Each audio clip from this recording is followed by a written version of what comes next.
नमस्कार। राजनीतिक खबरों के सबसे दिलचस्प ठिकाने में मैं रूपेश मिश्रा आप सभी का स्वागत करता हूं। पिछले वीडियो में कई दोस्तों ने कमेंट करके पूछा कि मैं इतने दिन तक कहां था। दोस्तों, मैं व्यक्तिगत कारणों से आप सबके समक्ष खबरें लेकर उपस्थित नहीं हो पा रहा था, लेकिन अब मैं स्वस्थ हूं, ठीक हूं और मैं ईश्वर से कामना करता हूं कि हमारे दर्शक, हमारे मित्र भी अपने घर और परिवार के साथ स्वस्थ और मस्त होंगे। दोस्तों, बात कर लेते हैं सियासत की। दरअसल सियासत का बेहद पुराना फलसफा रहा है कि सियासत कुछ इस हुनरमंदी से सच्चाई छिपाती है जैसे सिसकियों का गम शहनाई छिपाती है।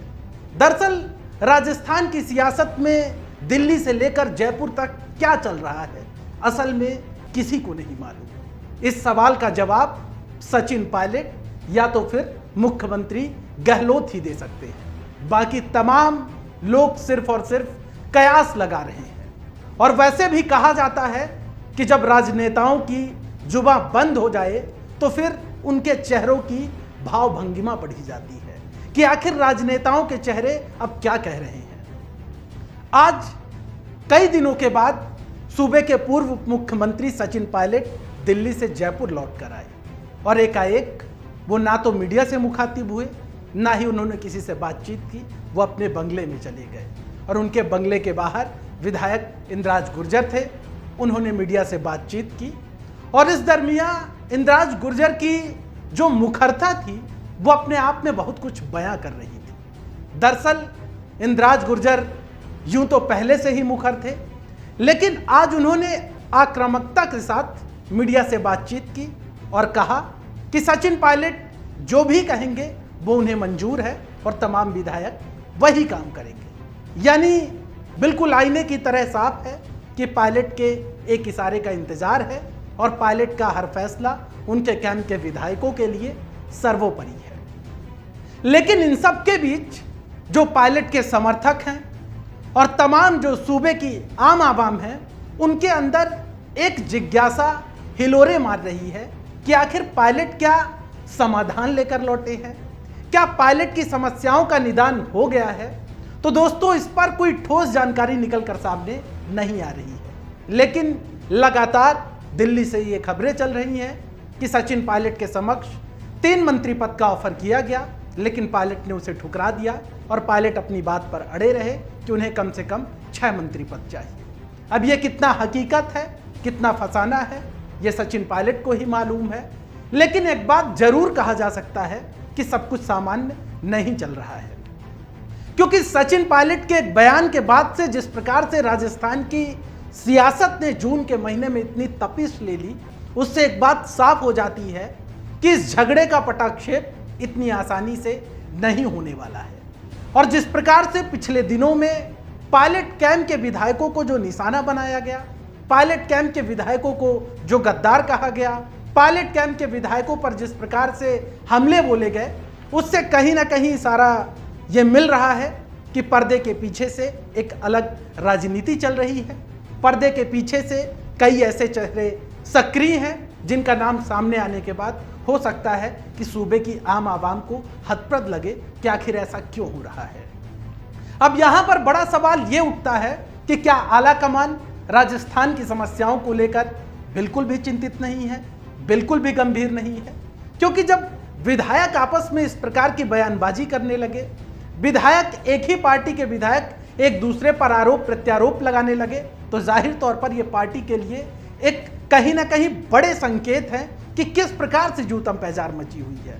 क्या प्रियंका गांधी, राहुल गांधी, सोनिया गांधी को राजस्थान की सिर्फ फुटबॉल नजर नहीं आ रही है?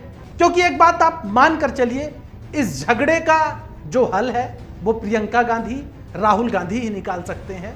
यदि आप इस उम्मीद से बैठे हैं कि प्रदेश प्रभारी अजय माकन इस समस्या का समाधान करेंगे तो बहुत मुश्किल है, क्योंकि मैं पहले भी कहता रहा हूं कि पायलट कैंप के विधायकों को अजय माकन पर रत्ती भर का एतबार नहीं है। लिहाजा ऐसे वक्त में अब लोगों की निगाहें आला कमान पर टिक गई है कि आखिर पायलट इतने दिनों से दिल्ली में डेरा जमाए बैठे हैं, फिर भी इन समस्याओं का समाधान क्यों नहीं हुआ। आखिर कांग्रेस पार्टी को किस बात का इंतजार है क्या ये कहा जाए कि कांग्रेस पार्टी के नेताओं ने, कद्दावर नेताओं ने, राष्ट्रीय फलक के शीर्ष पर बैठे नेताओं ने ज्योतिरादित्य सिंधिया और जितिन प्रसाद से कुछ नहीं सीखा? क्या इसी प्रकार के हालात फिर से कांग्रेस पार्टी में उत्पन्न हो सकते हैं? क्योंकि जो सियासी विश्लेषक हैं वो पायलट के भविष्य को लेकर बड़ी चिंता प्रकट कर रहे हैं कि आखिर पायलट अब ऐसे वक्त में क्या करेंगे। क्योंकि पायलट का अपने आप में ये कह देना बड़ी बात है कि आला कमान के समक्ष उनकी सुनवाई नहीं हो रही है। अब पायलट के इस बयान के बाद भी यदि उनकी सुनवाई नहीं होती है तो जाहिर तौर पर यह मानकर चलिए कि इस सियासी वर्चस्व का पटाक्षेप यूं ही नहीं होने वाला है। अभी इस सियासी फिल्म में कई क्लाइमेक्स बाकी है और इस बात से भी इनकार नहीं किया जा सकता है कि हो सकता है कुछ ऐसा हो जाए जो बिल्कुल अप्रत्याशित हो। क्योंकि जिस प्रकार से मौजूदा हालात नजर आ रहे हैं वो बेहद चिंताजनक हैं। अब पायलट जयपुर में है।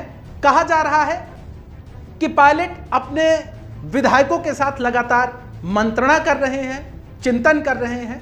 और एक बात बिल्कुल मैं साफ कर दूं, चूंकि पायलट कैंप के कई विधायकों से बातचीत हुई, इस दरमियान उनके बातचीत से ये चीज़ बिल्कुल स्पष्ट हो गई कि अभी कोई ऐसी बात नहीं चल रही है कि पायलट किसी अन्य पार्टी की ओर रुख करेंगे या कोई अपना दल बनाएंगे। क्योंकि पायलट कैंप के विधायक लगातार एक सुर में ये बात कह रहे हैं कि वो कांग्रेस पार्टी में थे, कांग्रेस पार्टी में है और कांग्रेस पार्टी में ही रहेंगे और जो भी उनके हक की लड़ाई है वो कांग्रेस पार्टी में रहकर ही लड़ेंगे।